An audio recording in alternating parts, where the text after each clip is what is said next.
offense won both those. They got first downs both times, so that was a good achievement for the ones and the twos to get that done. We worked hard on some special teams.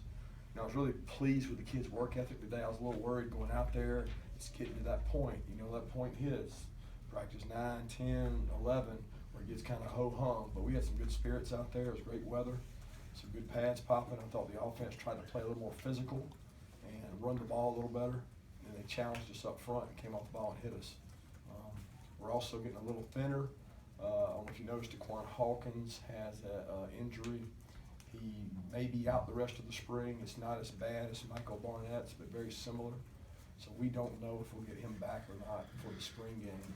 But now with Barnett and Daquan Hawkins out, you can see the coverage getting bare on the D-line, so it's getting tougher and tougher for us out there. We got to do a good job recruiting that position. We got to get more size guys to help us. But I did think the kids challenged each other and they really competed out there on the field today. So I was pleased with the practice effort. Talking about the defensive line, it seems like injuries always hit areas like that. You were worried about the depth there to start with. What can you do to fix that? I can't do anything to fix it right now, but get those guys well. I mean, that's really all we do. We got what we got. I think we're down to, I think it's 7 is what we got working out there. And we moved a young man, Alex Essex, over to defensive line from offensive line. He's done a really good job. I mean, he's fighting his tail off in there for a position that he didn't work at. He didn't naturally play. He's been an offensive lineman.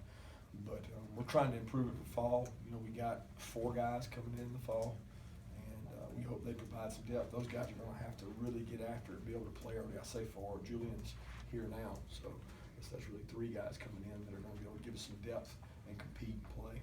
But that is now the thinnest position along with running back. So, but those 2 guys will be back. You know, it's MCLs. They would be able to probably play in 2 or 3 weeks. So they'll be back. They'll be healthy. We just got to do a good job at fall camp keeping them healthy. Kirby, you said competing, and you said I think it was following the 3rd practice that if you were to pick like one attribute that really stuck out, it was that competitiveness. Now that we're 10 practices in, is that still what you think of, or is there anything else that stick out? No. Number 1 trait for us is toughness and competitiveness. We rank kids on scales for competitiveness. If you're a true competitor and you can't stand losing, then you get the true grit competitor award. And we talked about NFL teams. They quit evaluating kids necessarily on size, weight, ability, and they evaluate them on competitiveness. And it's one of the main features that allows you to be successful. Because at the end of the day, the qualities of height, weight, and 40 are pretty similar. So it's what makes you different is your competitiveness and your toughness. And we're preaching that to our kids. And you know what? We got some guys, man. They love to compete and they go out there. And we got some other guys that don't like to compete. And you got to challenge them to make them compete. I want them to do it themselves. I want them to self-motivate, self-start. And I want the other guys to push them so I don't have to. When I come in here hoarse, that means that I had to push them the whole time. And I want to keep doing it until they do it themselves. And we've got to establish that. We've got to kind of grow it from within and teach it. Noticed the offensive line today, Isaiah Wynn kind of getting his first look at tackle this spring from what we saw. Yeah, I was hoping you didn't see that. We had to swing some guys and look at some different things. All we're trying to do is get as much reps as we can to give us some depth. And if we had to play, he would probably be a backup tackle. We didn't want him to go through the entire spring having not played tackle.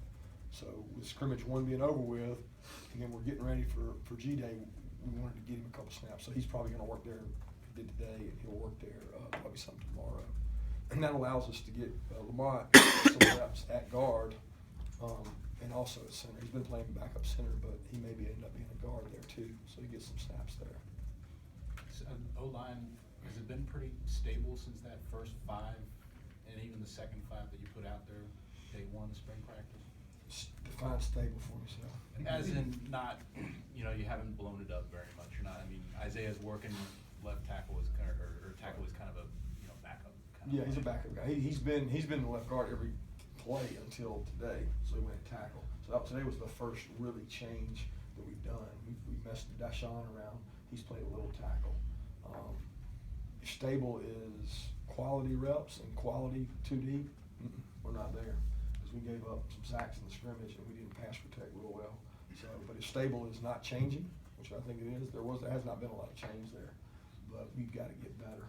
We've got to help those guys at those positions. We got to chip for them. We got to do a good job. I mean, 'cause we're struggling at those spots right now. Kirby, have you thought about, regarding satellite camps, where you guys might go and how many you might have at the SEC schools go? Good question. I have thought about it. We have talked about it as a staff, but as an SEC conference, we kind of agreed that we're not gonna, we can't go anywhere right now.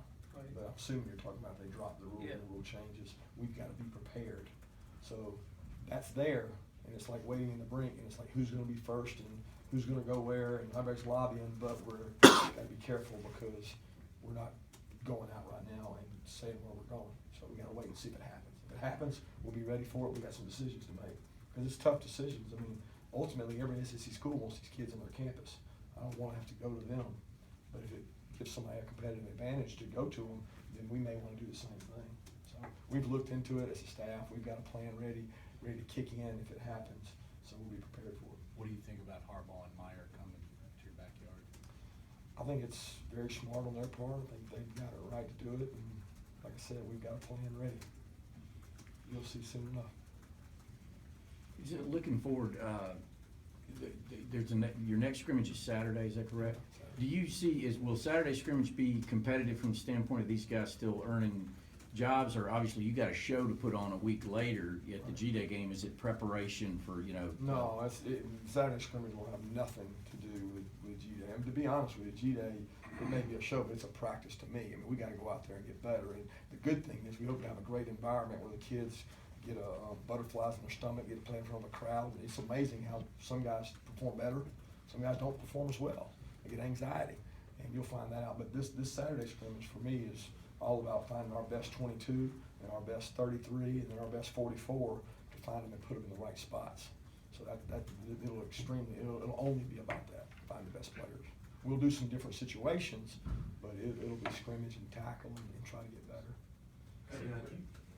You've got three rather large, tall quarterbacks, and today it looked like they were dealing with footwork drills and so forth. How are you going to get them to chop your steps and so forth, rather than just long strides and so forth? Well, Jim's done a great job of working with those guys. We did make a concerted effort because of some long imbalanced steps in the scrimmage Saturday to try to shorten some guys' steps and make sure they're staying upright and getting the ball out of the pocket. But the big thing for those guys is giving them the pocket and letting them have some room to throw. They're not, none of the three of them have great mobility.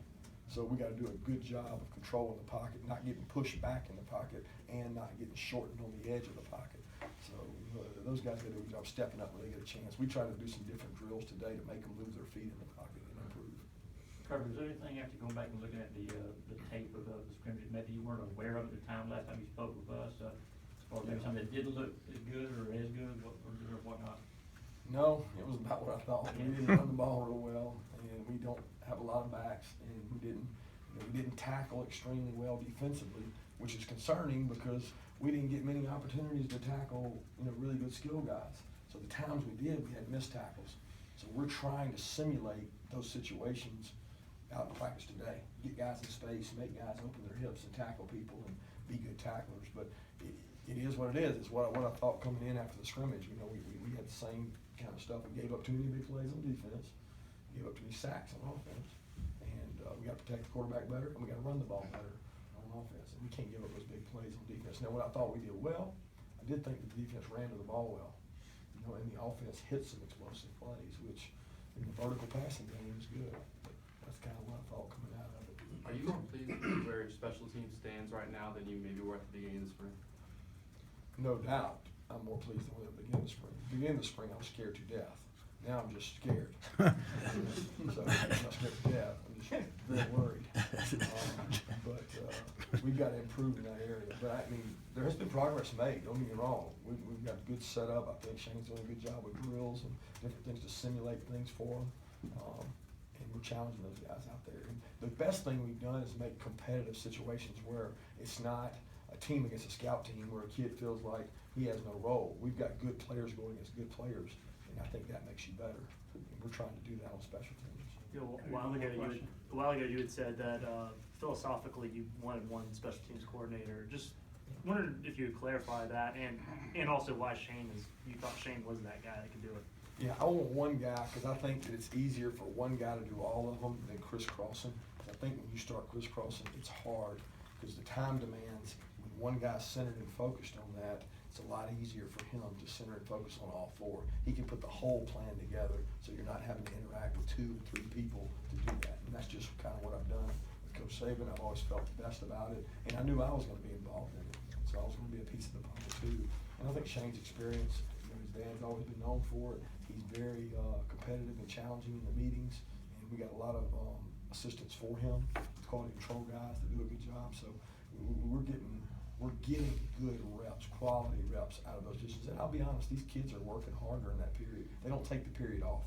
They go out there to compete, and we're saying, hey, all the good players got to play on special teams. If we're going to be great, we show them a picture of at one time it was Alabama's punt team, and it had 4 first-rounders on that punt team. So if you want to be a first rounder, go learn how to play on the punt team. Go out there and cover kicks, and kickoff team. Go out there and cover kicks, because you're going to be asked to do it at the next level. You might as well learn how to do it now. Kirby, you participate in a lot of drills, at least while we see you out there throwing to the, I think you've even jumped in on offensive drills. Like Yeah, Coley can't throw right now, so his arm's a little sore, so he's got me over there throwing. But I keep getting texts from Bobo and other people telling me how bad I throw. So I told him I'm only doing it temporarily until we get Coley's arm fixed. For sure. Thank you.